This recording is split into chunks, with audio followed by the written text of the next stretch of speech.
Bonsoir à tous et bienvenue dans cette édition d'information. Le mois de la femme se poursuit et les femmes se rivalisent d'ingéniosité. Ici même à Nango, dans la commune de Lambani, une unité de transformation des produits fruitiers vient de voir le jour. Diak Fruits est un établissement de transformation des fruits sur place.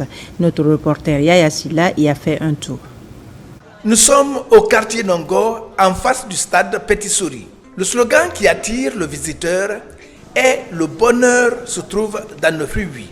C'est une unité de transformation des produits locaux qui s'installe en face du stade Nango, dénommée Diak Fruits, une unité de production de gamme variée des fruits nourrissants et de bonne qualité sur des tables à manger. Au-delà des formations que nous donnons chez Diak Fruits, en séchage des fruits et légumes, ainsi que les herbes et épices, souvent qui se gaspillent chez nous, on fait l'insertion et la réinsertion des jeunes.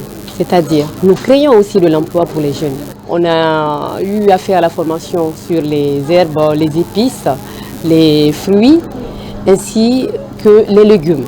D'accord ? Et aussi les boissons que nos invités sont en train de déguster, qu'on a fait de façon purement naturelle. Mangue chassée, chips de coco, chips de banane, acajou et ananas séchés sont entre autres des fruits transformés sur place et en vente.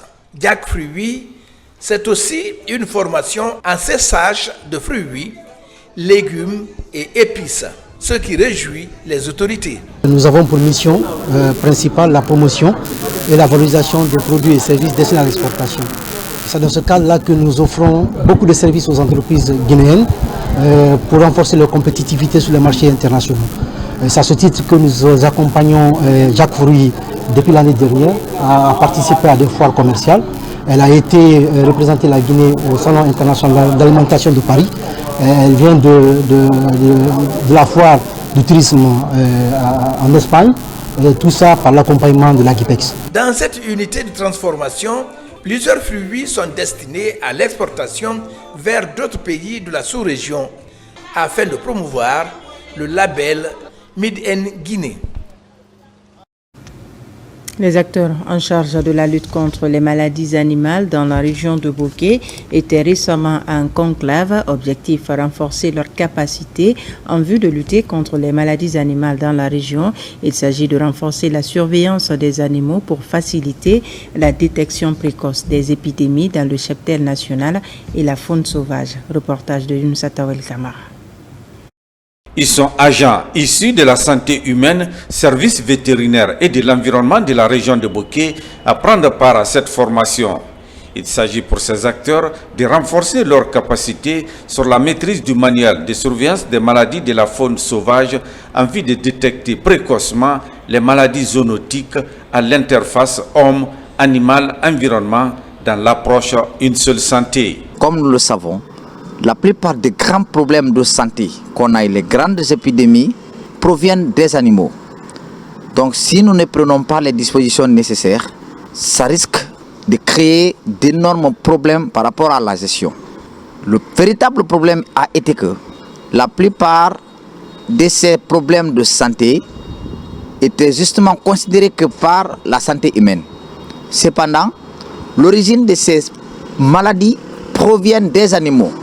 C'est pourquoi l'utilité de ce qu'on appelle One Health, une seule santé, qui concilie le ministère de l'Environnement, le ministère de la Santé et le ministère de l'Agriculture et de l'Élevage. La maîtrise parfaite de cet outil de travail pourrait galvaniser ces agents dans le processus de collecte des données épidémiologiques sur le terrain, notamment élevage, abattoir, marché à bétail, volailles, parcs et réserves naturelles. L'objectif, c'est juste le renforcement des capacités et la compréhension de l'ensemble des acteurs concernés pour que l'ensemble des maladies pathogènes ici rencontrées chez nous soient éradiquées. Ces agents venus des différentes préfectures de Boké sont désormais bien préparés pour prévenir les maladies de la faune sauvage au compte de la région où l'élevage est bien pratiqué.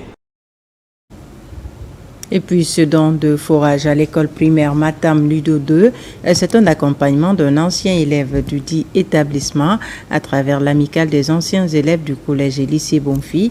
Ce geste va renforcer la propriété des élèves au sein de l'établissement. Le point avec son assaillant. L'école primaire Matam Lido 2 dispose désormais d'un forage. Cette assistance suscite un ouf de soulagement chez tous ceux qui fréquentent cette école, mais aussi chez les habitants du quartier. L'école est dans le besoin et aujourd'hui l'effectif est parti jusqu'à 600 et quelques élèves.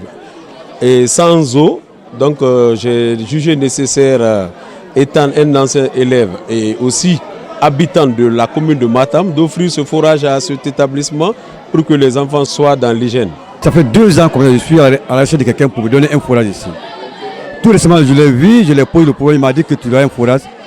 Il a promis et il a réalisé.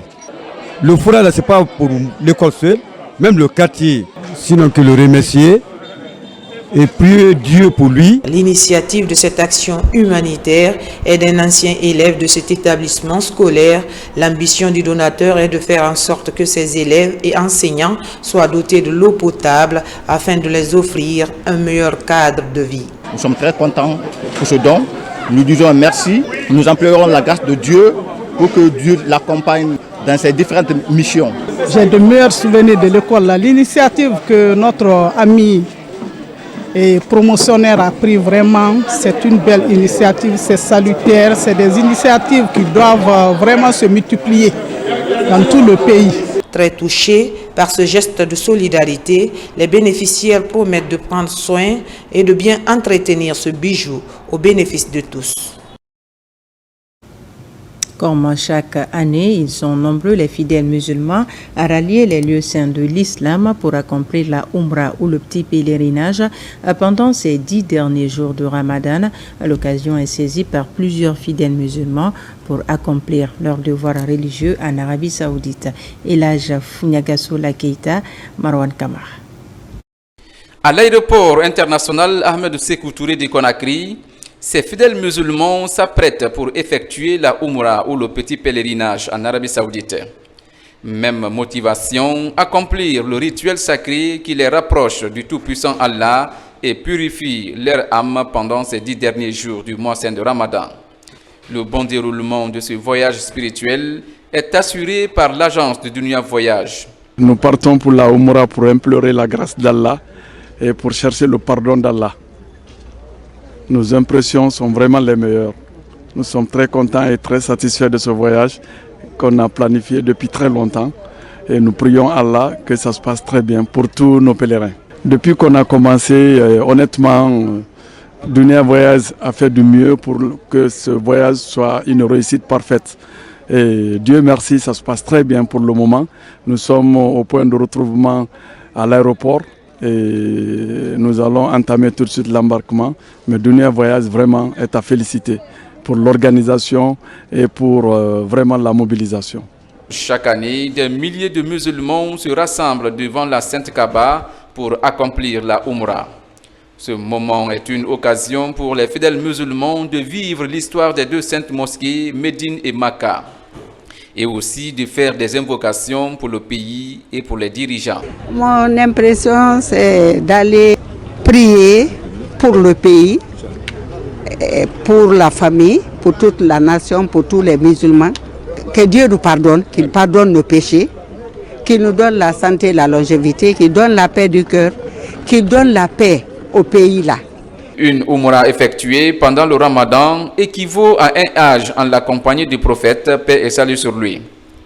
Pour accomplir cet acte de foi, l'agence Dunia Voyage se fixe pour objectif d'effectuer une bonne Umrah dans des conditions les meilleures.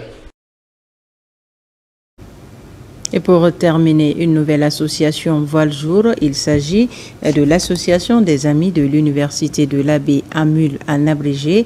C'est à l'actif des étudiants de la 2e promotion. Les membres de cette association viennent d'organiser une lecture du Saint-Coran à Conakry à la mosquée Fofana de Matoto. Saint-Martin, Francina Dounou, Mamadou Saliouba.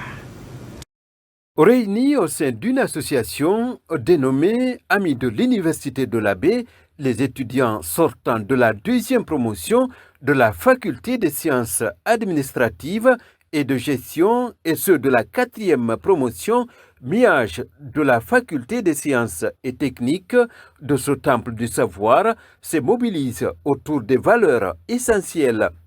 Ils viennent d'organiser une lecture du Saint-Coran à Conakry pour honorer la mémoire de certains de leurs membres décédés et promouvoir l'harmonie et la paix. Un acte significatif, surtout en cette période de transition. Nous avons organisé cette lecture du Saint-Coran ce mois saint Ramadan pour pouvoir se souvenir et faire des bénédictions pour nos amis qui nous ont dévancés et à la mosquée, la lecture du Saint-Coran, à l'église avec nos amis chrétiens, faire des bénédictions pour que leur âme repose en paix et nous aussi qui sommes là pour que le Tout-Puissant puisse nous accorder tout ce que nous demandons pour la prospérité dans toutes nos entreprises et tout ce que nous entreprendrons. Et depuis notre sortie de l'université en 2008, nous avons mis en place une structure pouvant nous permettre de se retrouver et éventuellement s'entraider au niveau de la promotion. Et depuis ce jour jusqu'à aujourd'hui, nous avons mené assez d'activités. Nous avons fait des dons au niveau de l'université, nous avons initié des séries de sacrifices et l'activité d'aujourd'hui se situe effectivement dans ces cadres. Honorer la mémoire des membres décédés permet de les garder en esprit et de montrer le respect et l'affection que la communauté leur porte. Au nombre de 13 disparus depuis 2008, parents et membres de cette association se sont recueillis à leur mémoire. Cette initiative s'inscrit également dans une démarche de soutien mutuel, de mémoire collective, de rapprochement des membres. Cette promotion, c'est une promotion qu'appartenait mon grand frère, mais qui nous a dévancé aujourd'hui, le nom de Diallo Kerno Sununu. Et je suis satisfait qu'il continue à penser à lui, même après 15 ans après son décès. C'est un sentiment de satisfaction et un remerciement à toute la promotion. Depuis la fin de leur cycle universitaire, en 2008, ces jeunes universitaires se sont engagés à favoriser l'unité et la solidarité au sein de leur association. Une occasion de se rapprocher de leur spiritualité, d'approfondir leur foi et de réfléchir sur les valeurs fondamentales de respect, de tolérance et de solidarité. Voilà qui met fin à ce journal. Merci de nous avoir reçus chez vous. L'actualité se poursuit sur notre site le www.rtgguinée.info. Je vous retrouve demain pour d'autres informations de la Guinée, notre paradis, terre de richesse et d'innovation.